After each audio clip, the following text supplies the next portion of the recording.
So what do you say? Are you with me? Oh man. Oh man. Oh man. Not again. 8 hours later.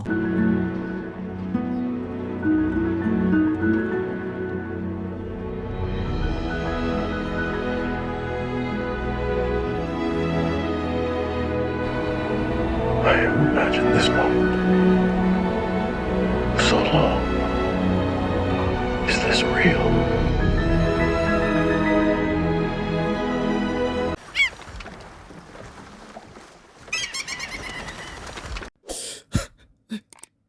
I can't believe I'm saying this. Ladies and gentlemen, the curse has been lifted. The dark times are over.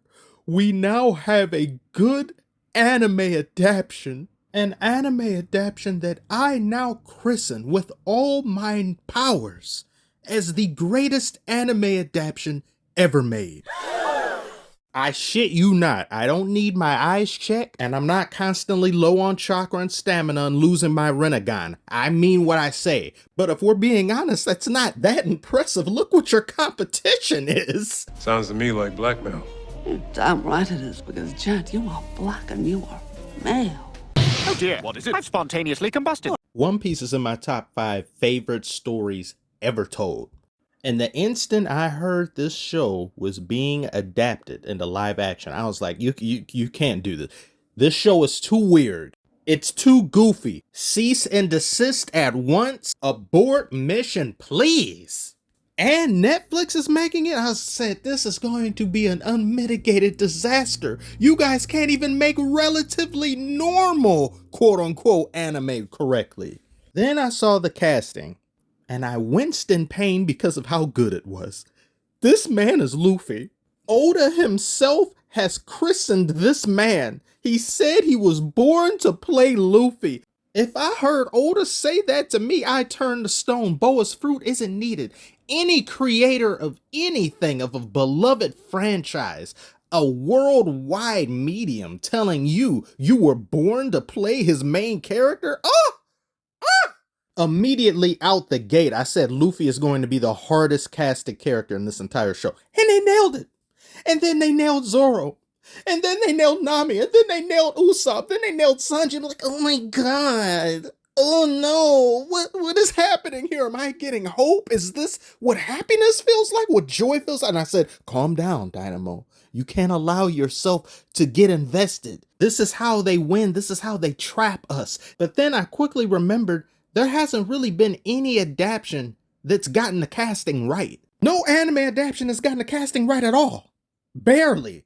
Like a character here or there. They nailed it 100% across the board with the characters that we will see on screen the majority of time. Then they said Oda himself has been present. He has been involved. But they always say that with everything. They say, oh, the creator, he's involved, the creator. But I know they're just standing there on the sidelines. They may ask a question or two. How do you pronounce Den Mushi? That's what they would bring Oda in for. He's just there to stand there and look pretty. But no, he's actually giving them pointers. He's telling them what to do and what not to do, and they are listening to him. And then I saw the trailer. And I was blown away by how disgusted I wasn't. I was actually disappointed because I wanted to get mad. I wanted to get angry. I like to hate occasionally. I'm unruly when I do it. And there was nothing to hate about this. That's when a creeping feeling, a slow-moving sentiment started to grow in my mind. This thing may actually be good.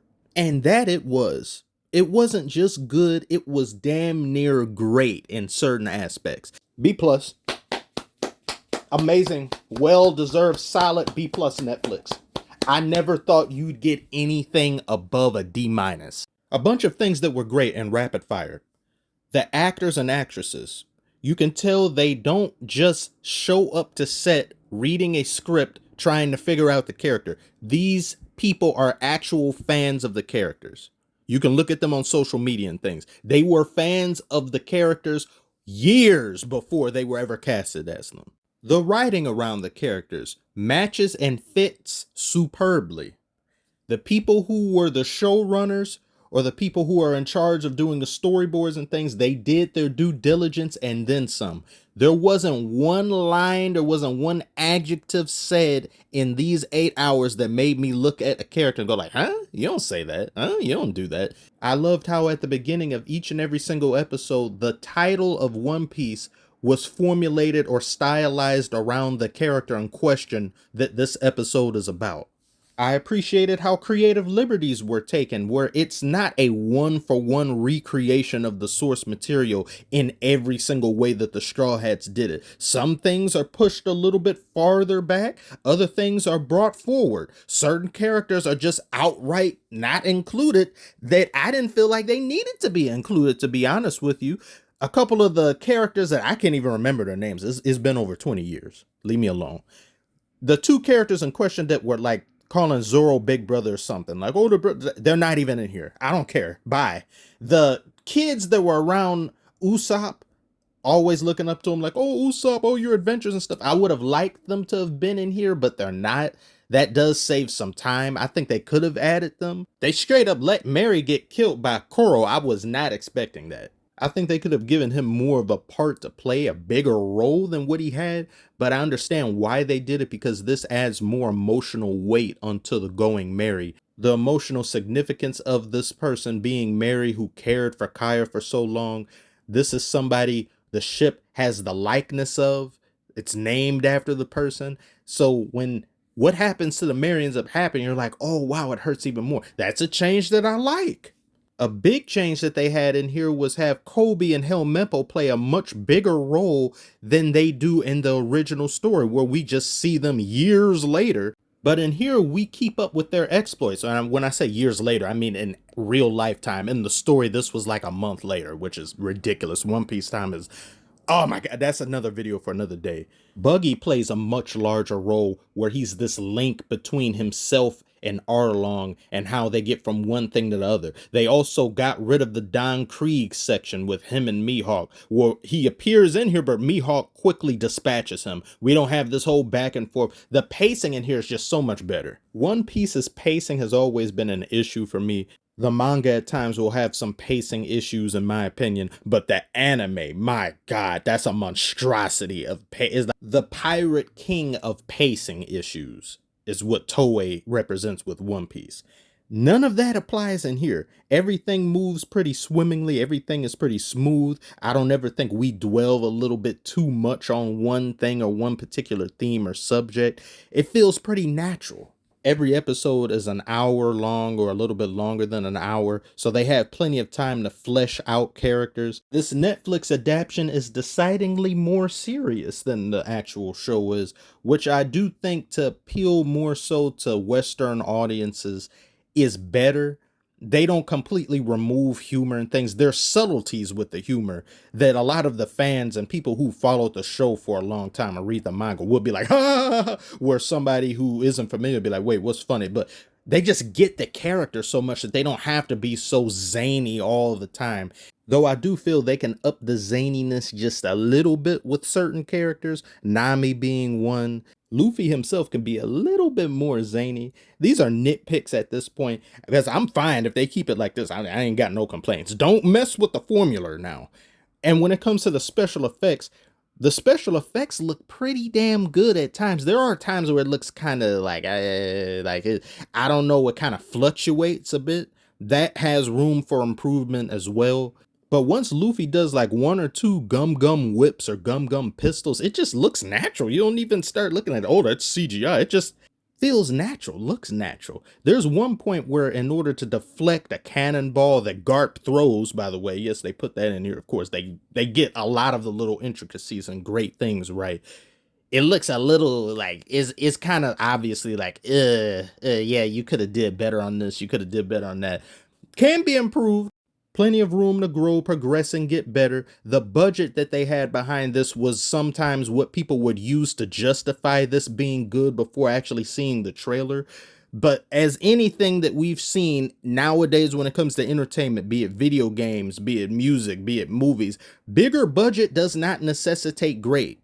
That should have been obvious to everybody decades and decades ago. So you can pour in tons of money and still be incompetent. I mean, look at Justice League. Horrendous. Also, to any of you that were out there complaining about the shoes, let it go. Them shoes living rent-free in your heads. It's not practical to expect the actor to be able to do his scenes and action and choreography with some damn sandals on. Let it go. Let it go. In terms of complaints, the only real complaint that I had that I didn't necessarily like that they did, they revealed Garp being Luffy's grandfather way too early, in my opinion. I understand the reasoning behind it because we want to know, why is this Vice Admiral following Luffy? If you're looking at it from a casual's perspective or somebody who has no knowledge of One Piece, they want to know an answer and they want to know now. Waiting until next season or two doesn't make sense. But then revealing it a little too early when a good portion of the crew has yet to be assembled.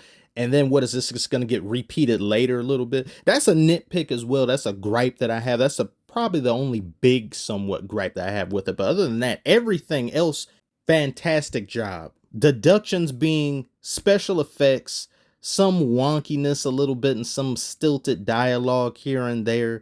But when you watch the show, it gets progressively better and better, and it starts out pretty damn good in the first place. And FYI, my loving of One Piece does not sway my opinion of the show. I would have tore the show a new one. I would have ripped it to shreds if it was bad and it was horrible. I'm happy and relieved that it isn't. If you've never checked One Piece out, you're not an anime fan, I urge you to go and watch this. It's a condensed and faithful version of the show that so many of us have followed for much of our lives at this point. And you'll definitely find something in here to like, something that you can share with your families. And it's going to be so great just to see people who've already been in love with the show others who aren't familiar with One Piece at all. And they're going to be able to watch along with them. It's just amazing. I'm so happy. I can't wait until next season. Oh yeah, and the choreography was great in this movie. It wasn't blocky, it wasn't weird, it didn't feel lame. And the choreography isn't just fighting choreography because, oh yeah, this is fighting, there's some action. It matches the movements of the characters themselves in the anime. This is great. This is amazing. So I want to thank you so much if you've made it this far. Tell me, what did you think about the One Piece live action adaptation for Netflix? Do you think this is great? Do you think it was bad? You're not planning on watching it?